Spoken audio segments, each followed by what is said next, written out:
மூலமாக நம்ம படித்திருக்கிறோம். நாம் தெரிந்து கொள்ள முடியாத அளவுக்கு இந்த மாபெரும் போராட்டத்திலே இருக்கிற சத்திய வசனங்கள் நமக்கு புரியும்படியாக ஆசிரியர்கள் எழுதி கொடுத்திருக்கிறார்கள். இந்த காலாண்டிலே கடைசியான பாடம் 13வது பாடமாக நாம் படிக்க இருக்கிற பாடத்தின் தலைப்பானது வெற்றி பெறும் தேவ அன்பு என்ற பாடத்தை நாம் 13வது வார பாடமாக நாம் படிக்க இருக்கிறோம்.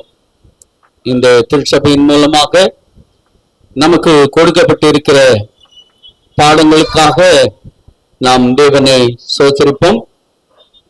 இந்த முடிவு பாடமானது நமக்கு வெற்றி பெறும் தேவ அன்பு என்ற பாடத்தை நமக்கு கொடுக்கப்பட்டிருக்கிறது. ஆகவே நாம் ஜெபித்துவிட்டு இந்த பாடத்தை நாம் தொடர்ந்து படிப்போம். பரிசுத்தமுள்ள கர்த்தாவே, உம்முடைய பரிசுத்த நாமத்திற்கு கோடான கோடி ஸ்தோத்திரத்தை ஏறெடுக்கிற ராஜாவே, பவுலானவர் சொன்ன வண்ணமாக தேவ அன்பு என்னை நெருக்கி ஏவுகிறது என்று சொன்ன வண்ணமாக தேவன் எங்கள் மேல் வைத்த அன்புக்காக தேவன் எங்களுக்கு வைத்திருக்கிற இந்த மகா திட்டத்தை நாங்கள் அறிந்து கொள்ளும்படியாக இந்த பாடத்தை நீர் எங்களுக்காக வைத்திருப்பதற்காக உமக்கு நன்றி ஆண்டவரே. ஸ்தோத்திரிக்கிற ராஜாவே, யாருக்கும் கிடைக்கக்கூடாத ஒரு பெரிய ஸ்லாக்கியத்தை உம்முடைய 7 நாள் அன்பு பிள்ளைகளுக்காக நீங்க கொடுத்திருப்பதற்கு ஆண்டவரே உமக்கு நன்றி ஆண்டவரே.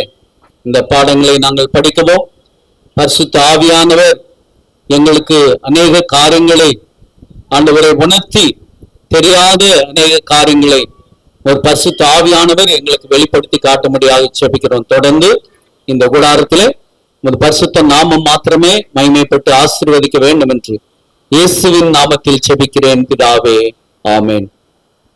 இந்த வார மனப்பாட வசனமானது வெளிப்படுத்திய விசேஷம் 21ஆம் அதிகாரம் 3-4 வசனத்திலே இந்த வார மனப்பாட வசனம் கொடுக்கப்பட்டு இருக்கிறது.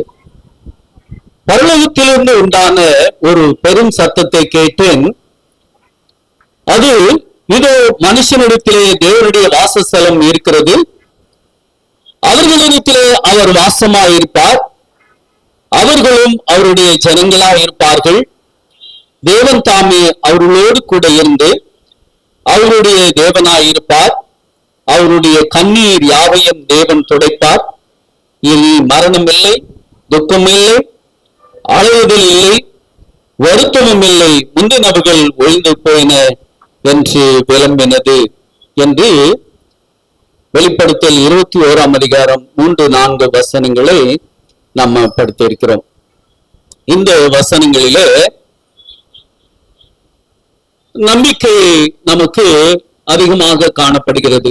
எப்படின்னு சொன்னால், நமக்கென்று ஒரு எதிர்காலத்தை ஆண்டவர் வைத்திருப்பதாகவும் இந்த சவால் நிறைந்த காலகட்டங்களிலும் கூட துன்பங்கள் பல்வேறு நிலைகளிலே மனிதனுக்கு வந்து கொண்டுதான் இருக்கிறது. அதை மனிதன் அனுபவித்து ஆக வேண்டும் என்று ஒரு திட்டமாகவும் இருக்கிறது. துன்பங்களை சகித்து, வேதனைகளை சகித்து, பாடுகளை சகித்து தேவனுக்காக நாம் உண்மையாக இருந்தால் எதிர்காலத்திலே வரப்போகின்ற அநேக நம்பிக்கைகளுக்கு ஒரு அர்த்தமான வாழ்க்கை நமக்கு இருக்கிறது என்பதை நாம் கண்டுகொள்ள முடியும். அப்படிப்பட்ட அர்த்தமுள்ள வாழ்க்கை நாம் வாழ தேவன் இந்த வசனங்களின் மூலமாக நம்மை தேற்றுகிறார். இந்த உலகத்திலே மிக சிறந்த அறிஞர்களில் ஒருவனான ஆல்பர்ட் ஐன்ஸ்டீன் என்ன சொல்கிறார் என்று சொன்னால், நேற்றைய தினத்திலிருந்து பாடம் கற்போம், நேற்றைய தினத்திலிருந்து பாடம் கற்போம், இன்றைக்காகவே வாழ்வோம், இன்னைக்காக நாம வாழ்வோம், நாளைய தினம் குறித்து நம்பிக்கையோடு இருப்போம் என்று அவர் தம்முடைய புத்தகத்திலே எழுதுகிறார்.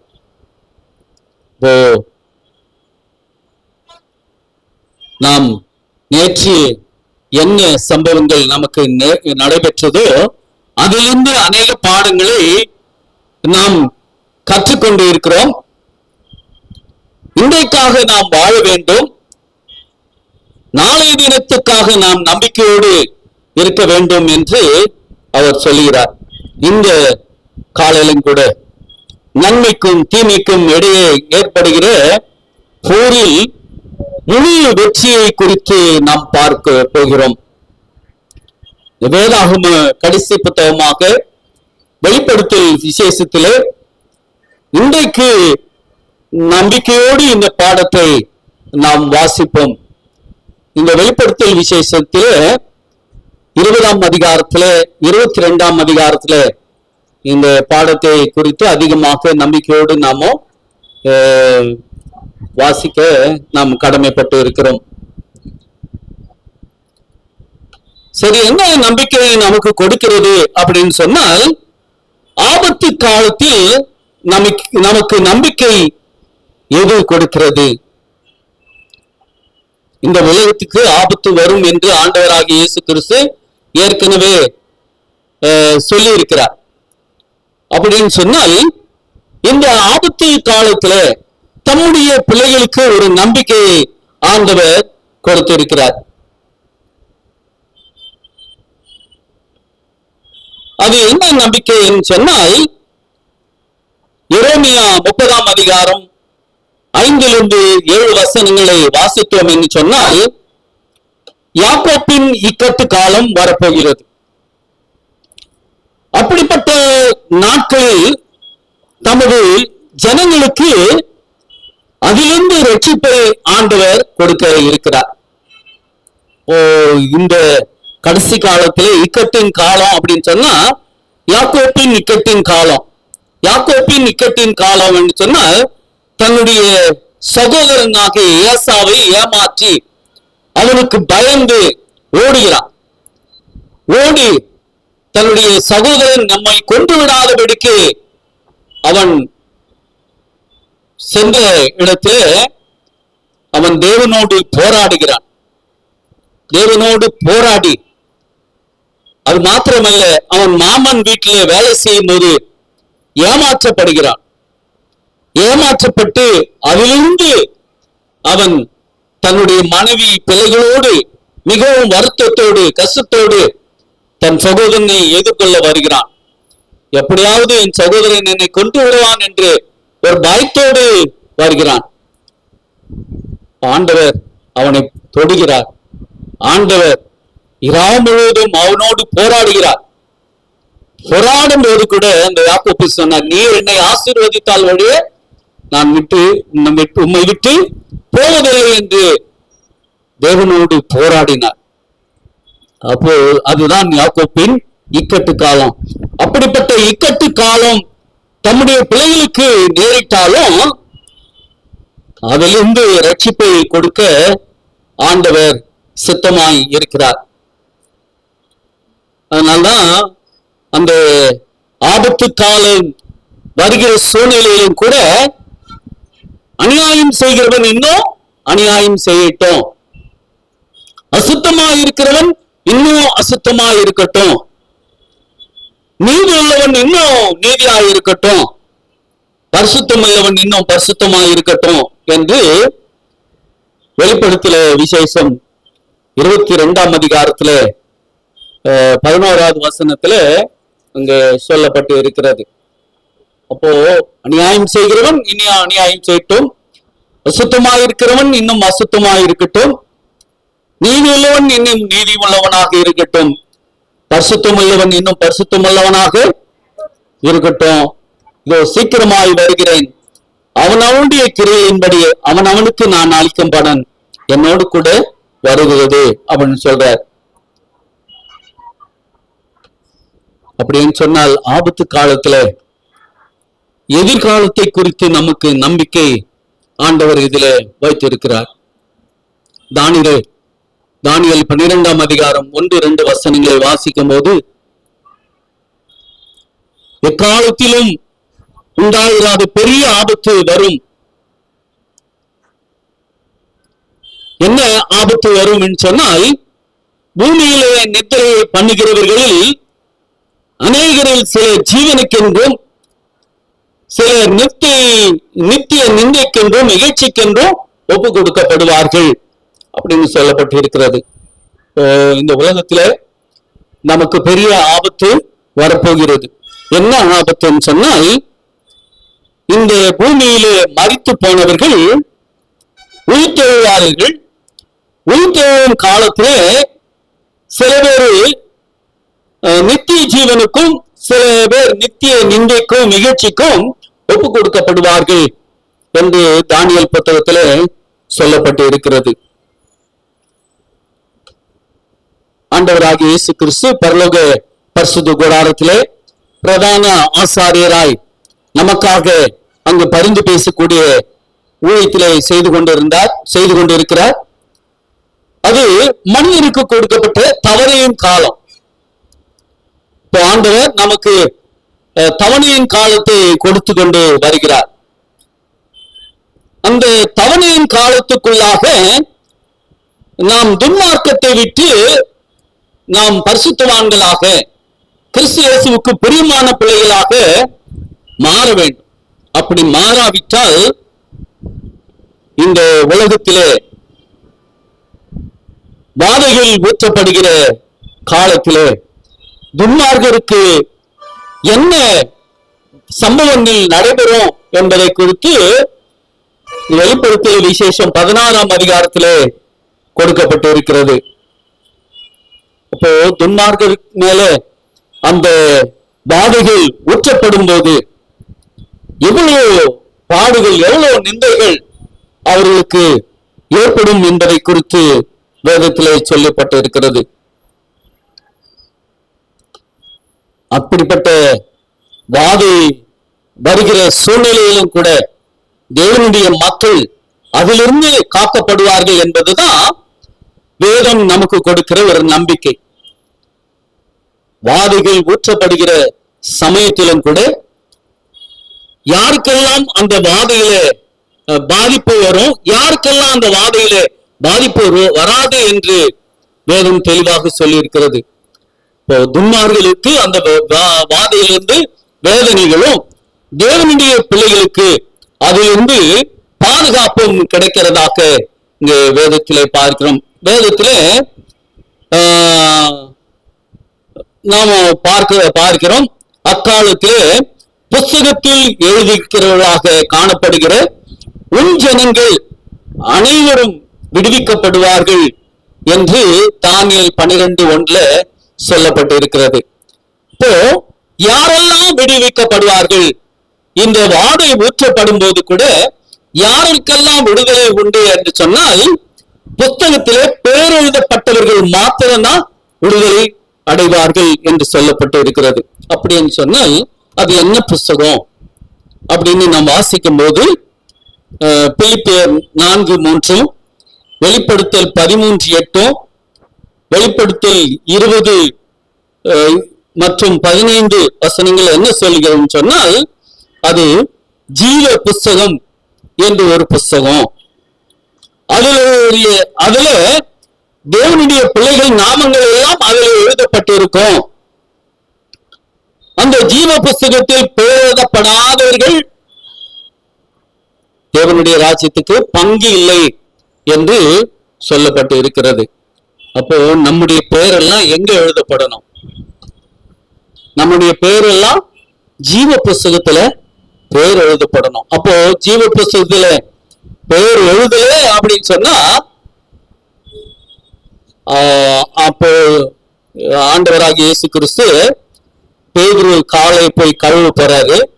ஆண்டவரே, நான் உன் காலை கழுவுறதுக்கு நான் ஒருபோதும் நான் சம்மதிக்க மாட்டேன், விட மாட்டேன் அப்படின்னு சொன்னேன்.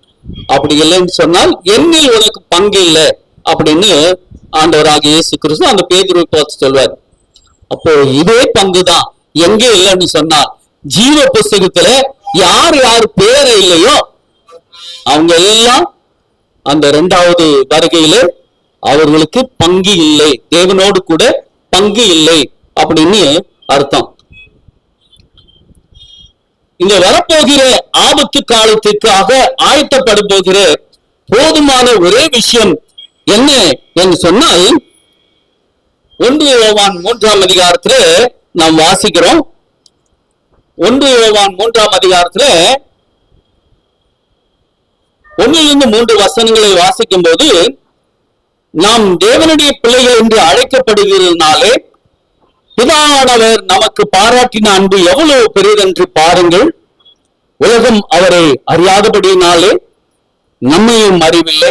பிரியமானவர்களே, இப்போது தேவனுடைய பிள்ளைகளாகி இருக்கிறோம். இனி எவ்விதமாய் இருப்போம் என்று இன்னும் வெளிப்படவில்லை. ஆகிலும் அவர் வெளிப்படும் போது அவர் இருக்கிற வண்ணமாகவே நாம் அவரை தரிசிப்பதனாலே அவருக்கு ஒப்பாய் இருக்கிறோம் என்று அறிந்திருக்கிறோம். அவர் மேல் இப்படிப்பட்ட நம்பிக்கை வைத்திருக்கிறவன் எவனும் அவர் சுத்தமுள்ளவராய் இருக்கிறது போல தன்னையும் சுத்திகரித்துக் கொள்கிறான். அப்போ இந்த ஆபத்து காலத்துல வருகிற சோதனைகளுக்கு நாம தப்பிக்க வேண்டும் என்று சொன்னால், கிறிஸ்து இயேசு இந்த உலகத்திலே எப்படி வாழ்ந்தாரோ அப்படியாக நம்முடைய நாமும் கிறிஸ்து இயேசுவுக்குள்ளாக நாமும் இருக்க வேண்டும் என்றுதான் இங்கே சொல்லப்பட்டு இருக்கிறது. யோவான் 8ஆம் அதிகாரம் 29வது வசனத்துல ஆண்டவராகிய இயேசு கிறிஸ்து சொல்லுகிற காரியத்தை நாம பார்க்கிறோம். 29வது வசனம், என்னை அனுப்பினவர் என்னுடனே கூட இருக்கிறார். பிதாவுக்கு பிரியமானவைகளை நான் எப்பொழுதும் செய்கிறபடியால் அவர் என்னை தனியே இருக்க விடவில்லை. இப்போ சொல்றார், பிதா என்னோடு கூட இருக்கிறார். இயேசு கிறிஸ்து சொன்னார், இந்த உலகத்தின் முடிவு பரியந்த வரைக்கும் நான் உங்களோடு கூட இருப்பேன் அப்படின்னு ஒரு வாக்கு கொடுத்திருக்கிறார். இயேசு கிறிஸ்து அதை சொல்றார், பிதா என்னோடு கூட இருக்கிறபடினாலே நான்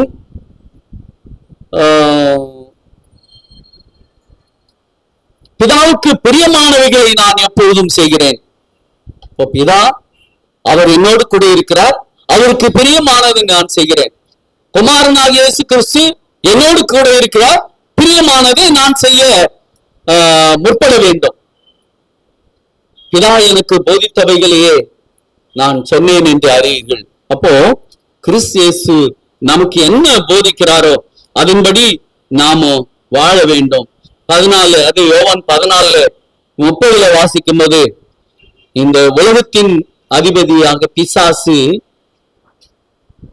வருகிறான், என்னோடு அவனுக்கு பங்கு இல்லை. இந்த உலகத்தின் அதிபதி யாரு? பிசாசு. அப்போ பிசாசுக்கு இயேசு கிறிஸ்துவோடு பங்கு இல்லை. அப்போ நான் அவர் பிதாவை அறிந்திருக்கிறபடினாலே பிதாவின் சித்தத்தை செய்கிறார். நாமும் குமாரனை அறிந்திருக்கிறபடினாலே குமாரன் சித்தத்தின்படி செய்தால் இந்த உலகத்தின் அதிபதியாக பிசாசு வரும்போது அவனுக்கும் நமக்கும் ஒரு பங்கில்லாதபடிக்கு நாம் பார்த்து கொள்ள வேண்டும். இந்த ஆபத்து காலத்திலே தேவ பிள்ளைகள் இயேசுவோடு வைத்திருக்கிற ஆழமான உறவைதான் அவர்களை காப்பாற்றும். அப்போ ஆண்டவர் மீது அதிக உறவை நாம் வைத்திருந்தால் ஆபத்து காலத்திலே அது நம்மை பாதுகாக்கும். சகலத்திலும் அவர் பிரியப்படுவது போல அவருடைய இறுதி ஆசையும் அதுவாக தான் இருக்கும். அப்போ இயேசு கிறிஸ்துவனுடைய இருதயமானது சிறிதளவு கூட சாத்தானால் வஞ்சிக்கப்படாதபடிக்கு பார்த்து கொண்டார். நாமும் கூட சாத்தானுடைய குண அதிசயங்களை நாம் சிறிதளவும் நாம் பற்றி கொள்ளாதபடிக்கு பாதுகாக்கப்பட வேண்டும். இயேசுவின் அன்பு நம்முடைய இருதயங்களிலே பிரதிபலிக்க வேண்டும் என்பது இங்கே சொல்லப்பட்டிருக்கிறது. ஆபத்து காலத்திலே தேவன் நமக்கு கொடுக்கிற உறுதியான வாக்குறுதி என்னவென்று சொன்னால், சங்கீதம் 27:5, தீங்கு நாளிலே என்னை தம்முடைய கூடார மறையிலே வைத்து என்னை பாதுகாக்கிறார். கண்மலையின் மேல் என்னை உயர்த்துகிறார். நமக்கு என்ன ஆபத்து காலத்திலே பாதுகாப்பு ஆண்டவரிடத்திலிருந்து கிடைக்கிறதுன்னு சொன்னால், அவர் தம்முடைய கூடார மறைவிலே நம்மை பாதுகாக்கிறார். கண்மலையிலே வைத்து நம்மை பாதுகாக்கிறார் என்பதை நம்ம பார்க்கிறோம். சங்கீதம் 1வது சங்கீதத்துல 1-6 வசனங்கள் வரைக்கும் நீங்க வாசித்தீர்கள் என்று சொன்னால், துன்மார்க்கர் வழியில நாம ஒருபோதும் போகக்கூடாது. சங்கீதம் 1 எடுங்க. சங்கீதம் 1வது அதிகாரத்துல எடுங்க. இந்த பாடத்துக்கும் இந்த சங்கீதம் 1வது அதிகாரத்துக்கும் அநேக சம்பந்தங்கள் இருக்குது. இந்த நம்ம வாசித்தோம் என்றால், துன்மார்க்கருடைய ஆலோசனையின்படி நடவாமலும், பாவிகளுடைய வழியில் இல்லாமலும், பரியாசக்காரர் உட்கார இடத்திலே உட்காராமலும், கர்த்தருடைய வேதத்தில் பிரியமாயிருந்து இரவும் பகலும் அவருடைய வேதத்தில் தியானமாய் இருக்கிற ஒரு மனுஷன் பாக்கியவான். அவன் நீர்க்கால்களில் ஓரமாய் நடப்பட்டு தன் காலத்தில் தன் கனியை தந்து இலையுதிராது இருக்கிற மரத்தை போல் இருப்பான். அவன் செய்வதெல்லாம் வாய்க்கும். துன்மார்க்கரோ அப்படி இராமல் காற்று பதறடிக்கும் பதரை போல இருக்கிறார்கள். ஆகையால் துன்மார்க்கர் நியாய தீர்ப்பிலும், பாவிகள் நீதிமான்கள் சபையிலும் நிலை நிற்பதில்லை. கர்த்தர் நீதிமான்களின் வழியை அறிந்திருக்கிறார், துன்மார்க்கர் வழியோ அழியும் என்று இங்க சொல்லப்பட்டு இருக்கிறது. அப்படின்னு சொன்னால், இங்க துன்மார்க்கருக்கும் நீதிமான்களுக்கும் எப்படி அந்த கடைசி காலத்திலே சம்பவங்கள் நடைபெற போகிறதுன்னு சொன்னால், அதாவது ஆபத்து காலத்துல தேவன் தம்முடைய பிள்ளைகளோடு கூட இருப்பார் என்ற வாக்கு சொல்லப்பட்டு இருக்கிறது.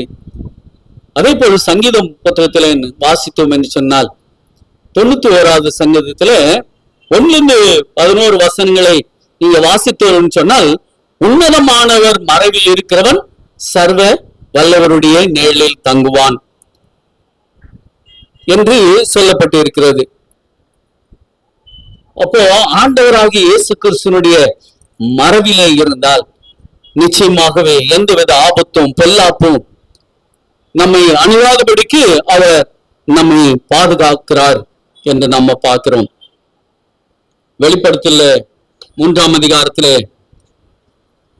10-12 வசனங்களை நாம் வாசித்தோம் என்று சொன்னால், தேவனுடைய வசனங்களுக்கு உண்மையாக கீழ்ப்படுகிற பிள்ளைகளுக்கு என்ன பலன் கிடைக்கும் என்று யோவான் அந்த வெளிப்படுத்தல் விசேஷம் 3ஆம் அதிகாரத்திலே 10-12 வசனங்கள் வரைக்கும் சொல்லியிருக்கிறார் சொன்னால், என் பொறுமையை குறித்து சொல்லிய வசனத்தையும் நீ காத்து கொண்டபடியினால் பூமியில் குடியிருக்கிறவர்களை சோதிக்கும்படி பூச்சக்கரத்தின் மேலோங்கும் வரப்போகிற சோதனை காலத்தில் தப்பும்படி நானும் உன்னை காப்பேன்.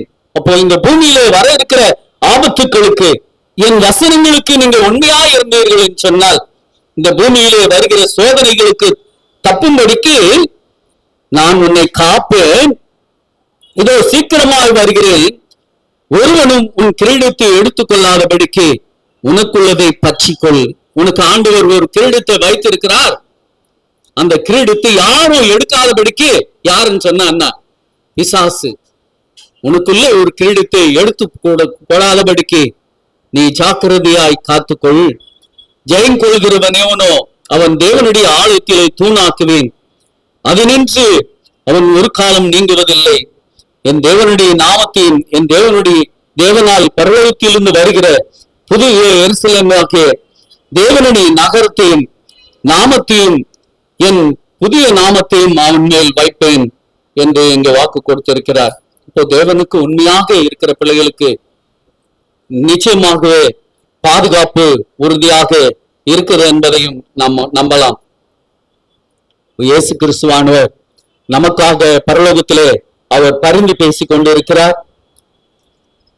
நம்மை சுற்றிலும், அதாவது ஆண்டவர் சொல்லியிருக்க இந்த உலகத்தின் முடிவு பறிந்த வரைக்கும் நான் உன்னோடு கூட இருக்கிறேன் என்று வாக்கு கொடுத்திருக்கிறார்.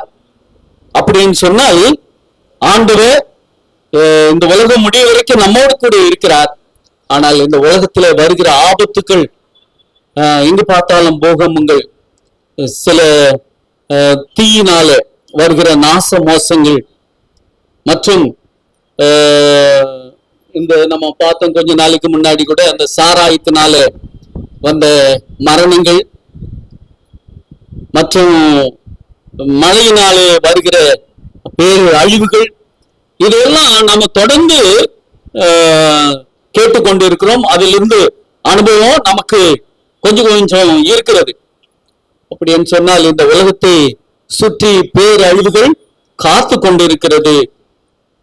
ஆனால் அப்படிப்பட்ட சூழ்நிலையிலும் கூட நம் ஆண்டவர் மீது வைத்திருக்கிற அந்த விசுவாசத்தை நாம் நிச்சயமாகவே நாம காத்து கொண்டு இருக்கிற வேண்டும். அப்படி காத்து கொண்டு இராவிட்டால் ஆபத்து காலத்துல நமக்கு நிச்சயமாகவே ஒரு நம்பிக்கை இல்லாத போகும். ஆண்டவர் இங்க சொல்றாங்க, சாத்ராக் மேஷாக் அபேத்நேகோ என்ன சொல்றாங்க, என்னை ஆண்டவர் தப்பிவிக்காவிட்டாலும் நீர் நிறுத்தின பொருசிலே நாங்க ஒருபோதும் நாங்க வணங்க மாட்டோம் என்று உறுதியாக இருந்தார்கள். அதே போல நாமும் இந்த ஆபத்து காலத்துல வருகிற சோதனையிலே உறுதியாக ஒரு நம்பிக்கையோடு முற்றிலும் விசுவாசத்தோடு நாம் இருந்தால் நிச்சயமாகவே நம்முடைய ஏக்கங்கள் எல்லாம் தேவன் நிறைவேற்றி கொடுப்பார். ஆண்டவராகிய இயேசு கிறிஸ்து அவருடைய வருகையிலே, சீக்கிரம் வருகையிலே ஒரு நம்பிக்கை நமக்கு இருக்கிறது. என்ன நம்பிக்கை இருக்குதுன்னு சொன்னால், யோவான் 14ஆம் அதிகாரத்துல நம்ம 1-4 வசனங்களை வாசிக்கும் போது, தேவனிடத்திலும் விசுவாசமாயிருங்கள், என்னிடத்திலும் விசுவாசமாயிருங்கள் அப்படின்னு அந்த விசுவாசத்தை குறித்து இயேசு சொன்ன பிறகு,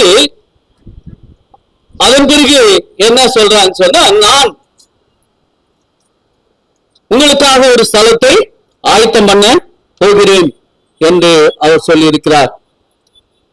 ஆண்டவருடைய வீட்டிலே அநேக வாசஸ்தலங்கள் இருக்கிறது. அப்படி அநேக வாசஸ்தலங்கள் இருந்தாலும் உங்களுக்காக நான் ஒரு ஸ்தலத்தை ஆயத்தம் பண்ண போகிறேன். நான் ஆயத்தம் பண்ணின பின்பு வந்து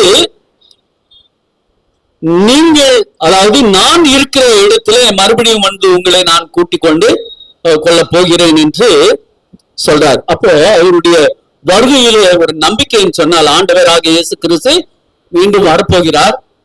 அவர் இப்ப என்ன வேலை செய்து கொண்டிருக்கிறார் சொன்னா, நமக்காக அவர் பரிந்து பேசிக் கொண்டிருக்கிறார், நமக்காக ஸ்தலத்தை ஆயத்தம் பண்ணி கொண்டிருக்கிறார். அப்போ ஸ்தலத்தை ஆயத்தம் பண்ணின பிறகு மீண்டும் வருவார். அதனால உங்களுடைய இருதயங்கள் கலங்க வேண்டாம் அப்படின்னு ஆண்டவர் சொல்லி இருக்கிறார். இங்க ஒரு நம்பிக்கை நமக்கு கொடுக்கப்பட்டு இருக்கிறது. எல்லா மனுஷரும் ரட்சிப்படைய வேண்டும். ஆண்டவருடைய விருப்பம் அதுதான். ஏன் ஆண்டவருடைய வருகை இன்னும் வரல சொல்றாங்க? 2000 வருஷத்துக்கு முன்னால் சொல்லிட்டு வராங்க, இயேசு கிறிஸ்து இன்னும் வரல. ஏன் வரல அப்படின்னு சொன்னால், எல்லா மனுஷரும் ரட்சிப்படைய வேண்டும். அவர் தேவ கிருபையும் அவருடைய பிரசன்னமும் இந்த உலகத்தில் இருக்கிற எல்லாரும் தெரிந்து கொள்ள வேண்டும் என்பதுதான் தேவனுடைய நோக்கமாக இருக்கிறது. அவருடைய பிரசன்னமாகுதலை எல்லோரும் எதிர்பார்த்து காத்துக்கொள்ள வேண்டும் என்பதுதான் தேவனுடைய விருப்பமாக இருக்கிறது என்பதை தீத்து 2ஆம் அதிகாரத்தில் 11ஆம் அதிகாரம் முதல் 11 வசனத்திலிருந்து 14 வசனங்கள் வரை சொல்லப்பட்டு இருக்கிறது. புதிய ஏற்பாட்டிலே நாம் பார்த்தோம் என்று சொன்னால் 25 வசனங்களுக்கு ஒரு வசனம் கர்த்தருடைய வருகை பற்றி பேசப்பட்டு இருக்கிறது. 25 வசனத்தை நீங்க வாசித்தீர்கள் என்று சொன்னால் ஒரு வசனம் அவருடைய வருகை குறித்து பேசுகிறது. இந்த உலகத்திலே, அதாவது அந்தகாரமாகி சபையின் மூலமாக, அரசின் மூலமாக அச்சுறுத்தல் உண்டாகும். சபையின் மூலமாக, அரசு மூலமாக அச்சுறுத்தல் உண்டாகக்கூடிய சூழ்நிலையிலும் கூட ஆபத்துக்கள் எப்படின்னு சொன்னால், ஒருவேளை நமக்கு மரணமே நேரிடுகிற சூழ்நிலையும் ஏற்படலாம். 1200 வருஷம் எப்படி இந்த கிறிஸ்துவர்களுக்கு, தேவனுடைய உண்மையான பிள்ளைகளுக்கு உபத்திரம் வந்ததோ அதே உபத்திரமும் யார் மூலமாக வரும்னு சொன்னால் அன்னைக்கு ரோம அரசாங்கத்தின் மூலமாக, ரோம சபையின் மூலமாக வந்தது. அதே ஆபத்து இப்போ உலக அரசாங்கம் மூலமாக மற்றும் சபையின் மூலமாக தம்முடைய பிள்ளைகளுக்கு அச்சுறுத்தல் வரப்போகிறது. அப்படிப்பட்ட அச்சுறுத்தல் வந்தாலும் நாம் நிச்சயமாகவே உறுதியாக இருக்க வேண்டும். அப்படி உறுதியாக இருக்க வேண்டும் சொன்னால் அது நமக்கு ஆண்டவர் கொடுக்கிற ஒரு பாக்கியமாக இருக்கிறது. அப்படிப்பட்ட பாக்கியத்துக்காக நாம் நிச்சயமாக காத்து கொண்டு இருக்கிற பிள்ளைகளாக நாம் இருக்க வேண்டும். இங்க ரட்சிக்கப்பட்டவர்கள், அந்த ரட்சிக்கப்பட்டவருடைய மனநிலை எப்படி இருக்கிறது, ரட்சிப்பை இழந்தவர்கள் மனநிலை எப்படி இருக்குதுன்னு சொன்னால், இங்கு ரட்சிக்கப்பட்டவர்களுடைய மனநிலையை குறித்து வேதாகமம் வெளிப்படுத்தல் 6ஆம் அதிகாரத்துல சொல்லப்பட்டு இருக்கிறது. வெளிப்படுத்தல் 6ஆம் அதிகாரத்துல 15-17 வசனங்களை வாசிக்கும் போது, பூமியின் ராஜாக்களும் பெரியோர்களும் ஐஸ்வர்யவான்களும் சேனை தலைவர்களும் பலவான்களும் அடிமைகள் யாவரும் சுயாதீனர் யாவரும் பர்வதங்களில் குகைகளிலும் கண்மலைகளில் ஒளிந்து கொண்டு பர்வதங்களையும் கண்மலையும் நோக்கி, நீங்கள் எங்கள் மேல் விழுந்து சிங்காசனத்தின் மேல் வீற்றிருக்கிறவருடைய முகத்துக்கும் ஆட்டுக்குட்டியானுடைய கோபத்துக்கும் எங்களை மறைத்துக் கொள்ளுங்கள். அவருடைய கோபாக்கினியின் மகா நாள் வந்துவிட்டது, யார் நிலை நிற்க கூடும் என்றார்கள். அப்போ ரட்சிக்கப்பட்டவர்கள் மனநிலை எப்படி இருக்கும், ரட்சிக்கப்படாதவருடைய மனநிலை எப்படி இருக்குன்னு சொன்னால், ஆபத்து வரும். ஆபத்துகளில் இருந்து ரட்சிக்கப்பட்ட பிள்ளைகளுக்கு விடுதலை கிடைக்கும். ஆபத்து வரும். ரட்சிக்கப்படாத மனநிலை எப்படி இருக்குன்னு சொன்னா, அவங்க கண்மலைகளை பார்த்து என்ன சொல்லுவாங்கன்னா, நீங்க எங்க மேல் வந்து விழுங்க. ஏன்னு சொன்னால் தேவனுடைய முகத்துக்கும் ஆட்டுக்குட்டியானுடைய இயேசு கிறிஸ்துவும் முகத்தினுடைய பிரகாசம், அந்த கோபம் எங்களை என்ன பண்ணுது, நெருக்கி எழுகிறது. அந்த உகரத்தை எங்களால தாங்க முடியல. அந்த கண்மலைகளை பார்த்து நீங்க எங்கள் மேல் வந்து விழுங்க அப்படின்னு சொல்லக்கூடிய காலம் வரப்போகிறது. ஏசாயா 25வது அதிகாரத்துல சொல்றாரு, மரணத்தை ஜெயமாக விழுங்கினவர்கள் கண்ணீர் இல்லை, தன் ஜனத்தின் நிந்தையை நீக்குவார். அக்காலத்திலே இவருக்காக காத்திருக்கிறோம், இவர் நம்முடைய தேவன் என்று சொல்வார்கள். நிச்சயமாகவே ரட்சிக்கப்பட்டவர் மனநிலை எப்படின்னு சொன்னால், அந்த ரட்சிக்கப்பட்டவர்களுக்கு மரணம் ஜெயமாக விழுங்குவதில்லை. அவங்களுடைய கண்ணீர் எல்லாம் தேவன் துடைப்பார். தம்முடைய ஜனத்தின் நிந்தையை ஆண்டவர் நீக்குவார். அக்காலத்திலே அவருடைய இருதயம், இதோ இவருக்காக காத்திருக்கிறோம், இவர் ரட்சிப்பிலே களி கூறுவோம் என்ற மகிழ்ச்சி அந்த ரட்சிக்கப்பட்டவருடைய மனநிலை இருக்கும் என்று நாம் பார்க்கிறோம். அப்போ இந்த கொடிய விளைவுகளை யார் சந்திப்பாருன்னு சொன்னா, துன்மார்க்கர்கள் இந்த உலகத்திலே சந்திப்பார்கள். அதே நீதிமான்களுக்கு கிருபையான அற்புத ஏற்பாடுகளை தேவன் செய்திருக்கிறார். அது ஒரு ரட்சணிய கிருபையை ஏற்றுக்கொண்டால் நமக்கு பாவ மன்னிப்பு, சமாதானம், அவரது வருகையில் நித்திய சந்தோஷம் ஆகியவை கிடைக்க போகிறது சொல்லுவாங்க. அதாவது மருத்துவர்களுக்காக ஜெபம் பண்ணுங்க, மருத்துவர்களுக்காக ஜெபம் பண்ணுங்க. அவர்கள் எங்க போவாங்களாம், உத்திரிகை ஸ்தலத்துக்கு போயிட்டு அதன் பிறகு பரிசுத்தவான்கள் ஜெபம் செய்யும்போது அவங்க பரலோகத்துக்கு போயிடுவாங்க அப்படின்ற மனநிலை வேதத்துக்கு புறம்பாக இருக்கிறது.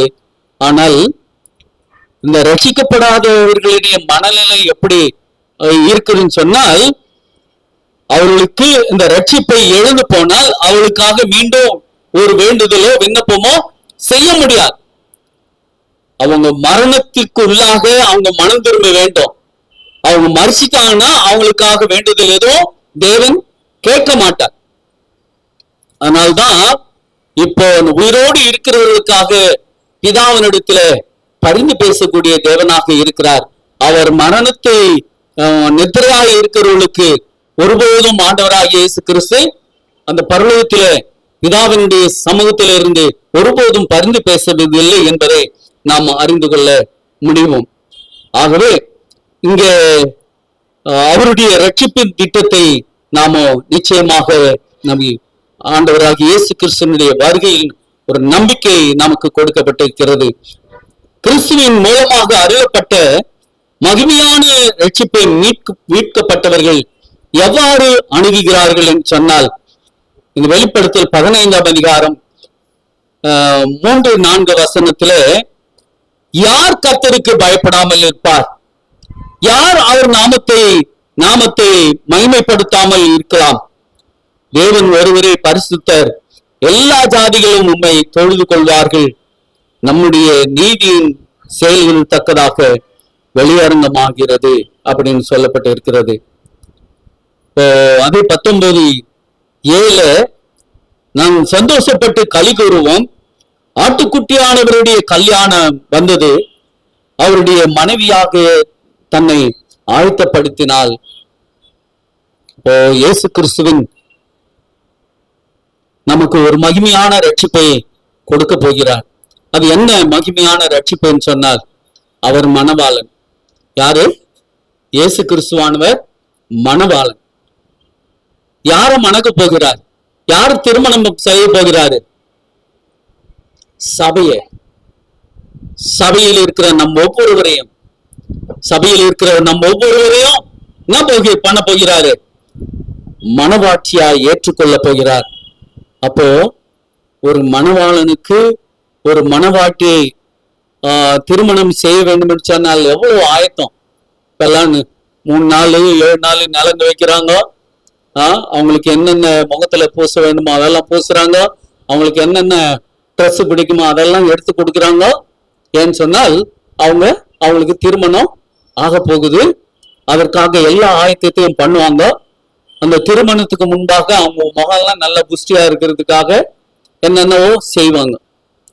அப்போ ஆண்டவராகிய இயேசு கிறிஸ்து அவருடைய வருகையிலே ஒரு நம்பிக்கை நமக்கு என்ன இருக்கு சொன்னால், அவர் மணவாளன், மணவாட்டியாகிய திருச்சபையை அவர் மணமுடிக்க போக இருக்கிறார். அதனால மணவாட்டியாகிய திருச்சபை இருக்கிற ஒவ்வொரு பிள்ளைகளும் ஆயத்தமாக இருக்க வேண்டும். ஆயத்தமா இல்லாவிட்டால் அங்க 5 கன்னிகள், இன்னொரு 5 கன்னிகள் அவங்களிடத்துல என்ன இல்லை, எண்ணெய் இல்லாத போனதுனால கதவு அடைப்பட்டது. அவங்க ஆண்டவரே எங்களுக்கு தரோம் என்று கேட்டுக்கொள்ளும் போதிலும் கூட இல்ல, ஒரு தரம் அடிச்சதாக திரும்பவும் அந்த கதவு திறக்கப்பட மாட்டாது போல ஆண்டவராகிய இயேசு கிறிஸ்து இந்த பூமிக்கு வரப்போகிறார். துன்மார்க்கருக்கு ஏற்ற பலனை அவர்கள் அடைந்து தீர போகிறார்கள். துன்மார்க்கர் எப்படி போவாங்க? இந்த பூமியிலே அறுப்புண்டு போவார்கள். துன்மார்க்கர் என்ன சொல்லப்பட்டு இருக்கிறது? பூமியிலே அறுப்புண்டு போவார்கள் என்று நீதிமொழிகள் 2:21 சொல்லப்பட்டு இருக்கிறது. ஆகவே நாமோ இந்த உலகம் எல்லாம் படைத்த அவருடைய முடிவுகளையும் தீர்மானிக்கிற மனிதர்கள் மேலான அன்பால் தம் மகிமையை ஒதுக்கி வைத்து தம்மை தாழ்த்த வேண்டியதுதான் என்பது பிரபஞ்சம் எப்போதும் ஆச்சரியம் கொள்ளவும் தொடவும் தூண்டிக்கொண்டே இருக்கும். ஆண்டவராகிய இயேசு கிறிஸ்து தம்முடைய மகிமையெல்லாம் விட்டுவிட்டு யாருக்காக வரப்போகிறான்னு சொன்னா நமக்காக அவர் வரப்போகிறார். அப்போ உங்க வேதத்துல 1000 வருஷம் அரசாட்சி குறித்து சொல்லப்பட்டு இருக்கிறது. வெளிப்படுத்தல் விசேஷம் 20ஆம் அதிகாரத்துல அந்த 1000 வருஷம் அரசாட்சியை வரப்போகிறது. அந்த 1000 வருஷம் அரசாட்சியில யாரெல்லாம் பங்கு பெற போகிறார்கள்? அந்த 1000 வருஷம் அரசாட்சியில யாருக்கு பங்கு இல்லை அப்படின்னு சொன்னா துன்மார்களுக்கு அந்த 1000 வருஷம் அரசாட்சியில பங்கு இல்லை அப்படின்னு சொல்லப்பட்டு இருக்கிறது. வெளிப்படுத்தல் விசேஷம் 20ஆம் அதிகாரம் 4, 5, 6 வசனங்கள் முதல் வாசித்தோம் என்று சொன்னால், யோவான் ஒரு சிங்காசனத்தை பார்க்கிறாரு. அந்த சிங்காசனத்தின் மேலே ஒருவர் உட்கார்ந்து இருந்தார். அவர் எதற்கு உட்கார்ந்து இருந்தார்னு சொன்னா, நியாய தீர்ப்பு கொடுப்பதற்காக அவர் அங்கே உட்கார்ந்து இருந்தார். யாருக்கெல்லாம் நியாய தீர்ப்பு கொடுக்கப்பட்டதுன்னு சொன்னால், இயேசு கிறிஸ்துவை குறித்து சாட்சி உடையவர்களும், தேவனுடைய வசனத்தின் நிமித்தம் சிரசேதம் பண்ணப்பட்டவருடைய ஆத்துமாக்களையும், அதுக்கப்புறமா மிருகத்தையும் அதன் சொருபத்தையாவது வணங்காமலும். மிருகம் என்ன? மிருகம் என்ன? நாம் பார்க்கிறோம். மிருகம் என்ன? ஆமா, தேவனுடைய கற்பனையை மாற்றின சபை. தேவனுடைய கற்பனையை மாற்றின சபை, வேதத்துக்கு விரோதமாக கோட்பாடுகளை கொண்ட சபை தான் மிருகம் அப்படின்னு சொல்லப்பட்டு இருக்குது. கள்ள தீர்க்கதரிசிகள் அப்படின்னு சொன்னா நம்ம பாக்குறோம். இப்ப எல்லா சபையிலும் ஆடி குதிக்கிறாங்கல்ல, அவங்க எல்லாம் யாரு? கள்ள தீர்க்கதரிசிகள். அப்போ இந்த மிருகத்தையும் இந்த கள்ள தீர்க்கதரிசியும் தரித்து கொள்ளாமல், அதாவது மிருகத்தின் முத்திரையை தங்கள் நெற்றியிலோ கையிலோ தரித்து கொள்ளாத இருக்கிறவர்களுக்கு மாத்திரம்தான் அந்த 1000 வருஷாட்சி 1000 வருட அரசாட்சியில பங்கு இருக்கு. என்னென்ன? மிருகம் சொன்னா தேவனுடைய கற்பனைகளை மாற்றிய திருச்சபை, வேத கோட்பாடுகளை அப்படியே அவமாக்கி போட்ட திருச்சபை, மற்றும் 10 கட்டளைகளுக்கு கீழ்ப்படியாத திருச்சபை. அதுக்கப்புறமா கள்ள தீர்க்க தரிசிகள் சொன்னார். இப்போ கள்ள தீர்க்க தரிசனமாக இப்போ நீங்க பாக்கணும், எங்க பார்த்தாலும் தீர்க்க தரிசனம், அவர் தீர்க்க தரிசனம் சொல்றாரு, இவர் தீர்க்க தரிசனம் சொல்றாரு. இவங்க எல்லாம் கள்ள தீர்க்க தரிசிகள். இவங்க எல்லாம் எங்க போக மாட்டாங்களாம்? அந்த 1000 வருஷ அரசாட்சியில பங்கு அவர்களுக்கு இல்லை. மரணம் அடைந்த மற்றவர்கள் அந்த 1000 வருஷம் முடியும் வரை உயிர் அடைவதில்லை. அப்ப செத்து போனவங்க அப்படின்னு சொன்னால், ஆண்டவராகிய இயேசு கிறிஸ்து வரும்போது தேவனுடைய அதான் சொல்றாரு, இயேசு கிறிஸ்துவை பற்றிய சாட்சியும் அவருடைய வசனத்தின் நிமித்தம் மிகவும் நொறுக்கப்பட்டவர்கள் மாத்திரம்தான் எங்க போவாங்களாம்? அவருடைய வருகையில பரலோகத்துக்கு எடுத்துக்கொள்ளப்பட போகிறார்கள். அப்போ ஏற்கனவே துன்மார்க்கமான நிலையில மரித்தவர்கள் என்ன பண்ணுவாங்கன்னு சொன்னா, அவங்க இந்த பூமியில நிதிரையா இருப்பார்கள். அவங்க இந்த 1000 வருஷம் முடிவு வரைக்கும் அவங்க உயிர் அடைவதில்லை அப்படின்னு சொல்லப்பட்டிருக்கிறது. இப்போ 1000 வருஷம் அவங்களுக்காக யாருக்காக அவர் ஆயத்தப்படுத்தணும்னு சொன்னா, தம்முடைய பிள்ளைகளுக்காக, தம்முடைய ஜனங்களுக்காக, உண்மையா கீழ்ப்படுகிற பிள்ளைகளுக்காக அந்த 1000 வருஷத்திலே அவங்களோடு பங்கு கொள்ள போகிறார். அப்போ பாதாளம் அவர்களை மேற்கொள்ளுவதில்லை. பாதாளம் அவர்களை மேற்கொள்வதில்லை. பாதாளம் என்று சொன்னால் பேரழிவு சூழல் என்பதற்கான ஆங்கில வார்த்தை வரப்போகிறது. இப்போ பாதாளம் என்று சொன்னால், ஆண்டவர் இந்த உலகத்தை சிருஷ்டிக்கும் போது அது எப்படின்னு சொன்னா வெறுமையாக இருந்தது அப்படின்னு சொன்னால், அப்படியாக கடைசி காலத்திலும் கூட இந்த பூமி ஒரு ஒழுங்கற்றதும் வெறுமையாக இருக்கும் என்று சொல்லி இருக்கிறார். அப்போ அந்த 1000 வருஷாட்சி அரசாட்சியில தேவன் தம்முடைய பிள்ளைகளோடு கூட அந்த பரலோக வீட்டுல இருக்க போகிறார். துன்மார்க்கர் இந்த பூமியில எப்படி பாழான இடமாக இருக்கும். இந்த பூமியானது பிசாசுக்காக, அவன் மாத்திரம்தான் அங்க இருப்பான். பிசாசும் அவனை சேர்ந்த தூதர்கள் மாத்திரம்தான் இந்த பூமியில இருப்பாங்க. அப்போ அந்த பிசாசானவனுக்கு அழிவு அப்போது கிடையாது. அந்த காலத்திலே பூமியின் ஒரு முனை துவங்கி மறுமுனை மட்டும் கர்த்தரால் கொலையுண்டவர்கள் கிடப்பார்கள். அவர்கள் புலம்பப்படாமலும் சேர்க்கப்படாமலும் அடக்கம் பண்ணப்படாமலும் பூமியின் மேல் எருக்களமாய் இருப்பார்கள். அந்த காலத்துல என்ன நடக்கும் அப்படின்னு சொன்னால், 1000 வருஷம் அரசாட்சி தம்முடைய பிள்ளைகளோடு கூட அந்த பரலோக வீட்டுல ஆண்டவராகிய இயேசு கிறிஸ்து இருப்பார். இந்த பூமியிலே 1000 வருடம் இந்த பிசாசுக்காக இந்த பூமியிலே ஒப்பு கொடுக்கப்பட்டு இருக்கும். அப்போ பாவ பிரச்சனை மீண்டும் அந்த பரலோகத்திலே எழும்பாது. ஏன்னு சொன்னால் அங்க பிசாசு இல்லை. ஆனா இந்த பாவ பிரச்சனைகளோடு இந்த பிசாசு என்ன பண்ணுவான்னா, அவன் செய்த அந்த பாவம் மீண்டும் மீண்டுமாக அவனுக்கு நினைவு வரும். அந்த துர்மார்க்கத்தை விட்டு அவன் ஒருபோதும் மனம் திரும்ப மாட்டான். பரலோகத்துக்கு வர ஒவ்வொருவரும் கிறிஸ்துவை புறக்கணிக்க தாங்களே தீர்மானித்ததே காரணம் என்பதை புதிய புரிதல் கிடைக்கும். 1000 வருஷம் முடியும் போது ரட்சிப்பை இழந்தவர்கள் மீது தேவன் இறுதி நியாய தீர்ப்பை செலுத்துவார். அது 2ஆம் மரணம். அப்போ முதலாம் உயிர்த்தெழுதலில் பங்குள்ளவர்கள் பாக்கியவான்களும் பரிசுத்தவான்களும் என்று சொல்லப்பட்டு இருக்கிறது. இவர்கள் மேல் 2ஆம் மரணம் வராது. அப்ப யாருக்கு 2ஆம் மரணம் அப்படின்னு சொன்னா, இந்த துன்மார்க்கருக்கு 2ஆம் மரணம் வரும். அவர்களுக்கு ஒரு உயிர்த்தெழுதல் இருக்கும். அவர்கள் உயிரடைவார்கள். அவர்கள் உயிரடைந்து பிசாசானவன் என்ன பண்ணுவான், தம்முடைய இந்த துன்மார்க்கர் ஏராளமாக எவ்வளவு இருப்பாங்கன்னு சொன்னா, மணலத்தனையாக ஜனங்கள் இருப்பார்கள். அவர்கள் யாரோடு கூட யுத்தம் பண்ணுவார்கள் சொன்னார், அந்த பரலோக பட்டணத்தை தகர்க்க வேண்டும், அந்த பரலோக பட்டணத்தை அழிக்க வேண்டும் என்று பெரிய யுத்தம் அக்காலத்திலே வரப்போகிறது. யாரோடு கூட சொன்னார், துன்மார்க்கரோடு, அந்த பிசாசானவன் அவனுடைய சேனைகளோடு கூட ஒரு பெரிய யுத்தம் நடைபெற போகிறது. அந்த யுத்தம் யாருக்குன்னு சொன்னால், அந்த பரலோகத்தில 1000 வருஷம் அரசாட்சி செய்கிற தேவனுடைய பிள்ளைகளோடும் தேவனோடும் கூட அந்த யுத்தம் நடைபெற போகிறது. அந்த யுத்தத்துல யார் ஜெயிப்பான்னு சொன்னார், தேவன் மாத்திரம்தான் அந்த யுத்தத்துல ஜெயிப்பார்.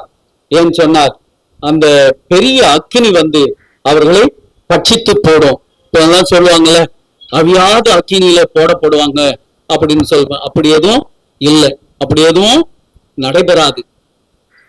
அவியாத அக்கினின்னு சொன்னார், துன்மார்க்கருக்கு அந்த பர்வதத்திலிருந்து அக்கினி விழும்.